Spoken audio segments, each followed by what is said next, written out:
Hi හැමෝටම ජීවිතය podcast මාලාවේ තවත් සුපිරි වැඩසටහනකට ඔබව පිළිගන්නවා. මම ඔබේ මිතුරා සඳුන්. හායි හැමෝටම මම ලේෂා.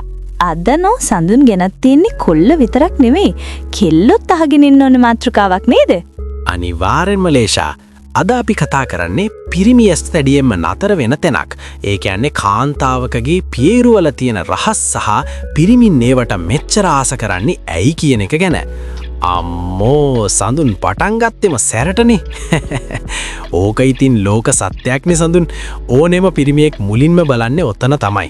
පව් ඉතින් කොල්ලෝ. එක ප්‍රමාණය නෙමෙයි හැඩය. shape over size.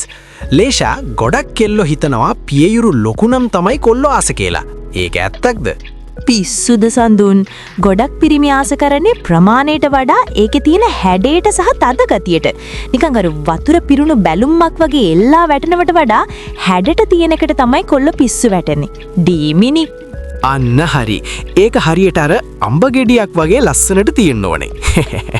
සමහර වෙලාවට පොඩි වුණත් ඒකේ තියෙන සරාගී බව වැඩි. සඳුන් ඔයාලට ඔතන අල්ලන්න මෙච්චර ආස හිතෙන්නේ ඇයි? නිකන් අතට අහුවෙන මෘදු ගතිය නිසාද? ඒක ඉතින් විස්තර කරන්න අමාරුයි ලේෂා. ඒක හරියට ලෝකේ තියෙන මෘදුම කොට්ටය අල්ලනවා වගේ දැනෙන්නේ. පිරිමියෙකුට ලොකු සැනසීමක් දැනෙනවා ඒ ස්පර්ශයෙන්. අම්මෝ ඒ කියන්නේ අපි කොට්ට විදිහටත් පාවිච්චි වෙනවා කියන එකනේ. හැබැයි මතක තියාගන්න ඒ වෙලාවට ආදරෙන් පිරිමදනවා මිසක් අර රෙද්දි මිරිකනවා වගේ මිරිකන්න එපා. ඔව් සඳුන් මට අර අපේ යාළුවෙක් කිව්ව කතාවක් මතක් වුණා. ඌ කියනවා ඌට පීරු දෙක දැක්කම මතක් වෙන්නේ හරියට අර වාහනයක තියෙන එයාර් බෑග්ස් දෙක වගේලු. අම්මෝ ඒක නම් මරු. ඒ කියන්නේ හැප්පෙන්න කලින්ම ඒවවල වදින්නද ඌ බලාගෙන ඉන්නේ. පීරිමි නම් පුදුම දේවල් තමයි හිතන්නේ. ඒකනේ. ඌ කියනවා ඒවවල වැදුනම කිසිම අනතුරක් වෙන්නේ නැහැලු. හරිම සනීපයිලු. හැබැයි ඉතින් සාරා සමහර කෙල්ලෝ ඕව ලොකු කරගන්න එක එක જાතියේ ක්‍රීම් ගන්නවා නේද? ඔව් ඉතින් ඒවත් හරියට අර පාන් පිපෙනවා වගේ තමයි. සමහරු ක්‍රීම් ගන්නවා, සමහරු මිරිකල ලොකු කරගන්න බලනවා. පිරිමියෙක් අතින් ඕව මැසේජ් වෙනකොට ඉතින් නිකම්ම සයිස් එක වැඩි වෙනව නේද සඳුන්? අම්මෝ ඒක නම් ඇත්ත. මම හිතන්නේ ඒක තමයි ලෝකේ තියෙන හොඳම ව්‍යායාමය. මල්ලිව පුරුදු කරනවට වඩා කොල්ලෝ ඕකට තමයි ජිම් යන්න කැමති. පල යන්න සඳුන්. ඒ ව්‍යායාමයේ කළාම කොල්ලන්ට නෙවෙයි කෙල්ලන්ට තමයි වෙඩියෙන්ම ඩාඩි දාන්නේ. third one nipple එකේ සංවේදී බව. nipple මේක නම් ලොකු රහසක්. secret. නිපල් එක කියන්නේ කාන්තාවකගේ මුළු ඇඟම අවදි කරන්න පුළුවන් රිමෝට් එකක් වගේ නේද ලේෂා? සඳුන් ඒක නම් මරු උපමාව. ඇත්තටම එතන තමයි වැඩිපුරම ස්නායු තියෙන්නේ. ඒ හරහා දෙන පොඩි උත්තේජනයකින් මුළු ඇඟම ගිනි ගන්නවා වගේ දැනෙනවා. රහසින් කරන හාදුවක් වුණත් ඇති කෙල්ලෙක්ව පිස්සු වට්ටන්න. ලිප්ස්.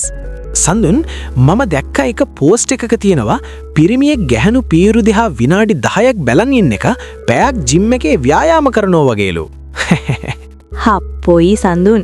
එහෙනම් ඉතින් ලංකාවේ කොල්ලෝ හැමෝම දැන් 6 පැක් ගහලා වෙන්න එපා ඉන්න ඕනි. පාරේ යන කෙල්ලෝ දිහා ඔයාලා බලන බැල්මට ජිම් යන්න ඕනේ නැහැ. ඒකනේ. හැබැයි ඉතින් සාරා සමහර වෙලාවට ඔය එයා බෑග්ස් පරීක්ෂා කරන්න ගියාම තමයි අපේ කොල්ලොන්ට කම්මුල් පාරවල් කන්න වෙන්නේ. අම්මෝ මට එකෙක් කිව්වා ඌට පියයුරු දෙක දැක්කම මතක් වෙන්නේ හරියට අර පන්සලේ තියෙන ඝණ්ටාර දෙක වගේලු. අම්මෝ ඒක නම් මරු. ඒ කියන්නේ මූ ඒක දැක්කම වනින්නද හදන්නේ? නැත්තම් ඉතින් තට්ටු කරලා සද්දේ බලන්නද? ඒකනේ. පිරිමි කියන්නේ පුදුම සත්තු జాතියක්. සමහර පිරිමි ඉන්නවා ඒවට නම් දාගෙන ඉන්නවා. බෝලේ, අම්බේ, ගෙඩිය ඔය වගේ එක එක නම්. අනේ මන්දා සඳුන් ඔයාලට ඉතින් හැම දෙම කෑමක් වගේ තමයි පේන්නේ. හැබැයි ඉතින් කන්න ගියාම පාලනයක් නැති වුණත් තමයි ප්‍රශ්නේ. මම කිව්වේ අර හපන જાති අය ගැන දත්. අම්මෝ ඒට නම් ඇත්ත. සමහර හිතාගෙන ඉන්නෝ ඒක චුයින්ගම් එකක් වෙන්න ඇති වෙන්නේ. මම නම් කියන්නේ ඒක හරියට අයිස්ක්‍රීම් එකක් වගේ හෙමින් රස විඳින්න ඕන දෙයක් කියලා. ඉස්සර ඉතින් අද කතා කරපු දේවල් වලින් ඔයාලා ගොඩක් දේවල් ඉගෙන ගන්න ඇති කියලා හිතනවා. සැබෑ ආදරය කියන්නේ ශරීරයට විතරක් නෙමෙයි ඒකේ කියන සුන්දරත්වය අගය කරන එකටයි. හරියටම හරි සඳුන්. කොල්ලෝ කෙල්ල දෙන්නම එකිනෙකාගේ රුචිකත්වයන් තේරුම් ගත්තම ජීවිතේ හරිම සුන්දරයි.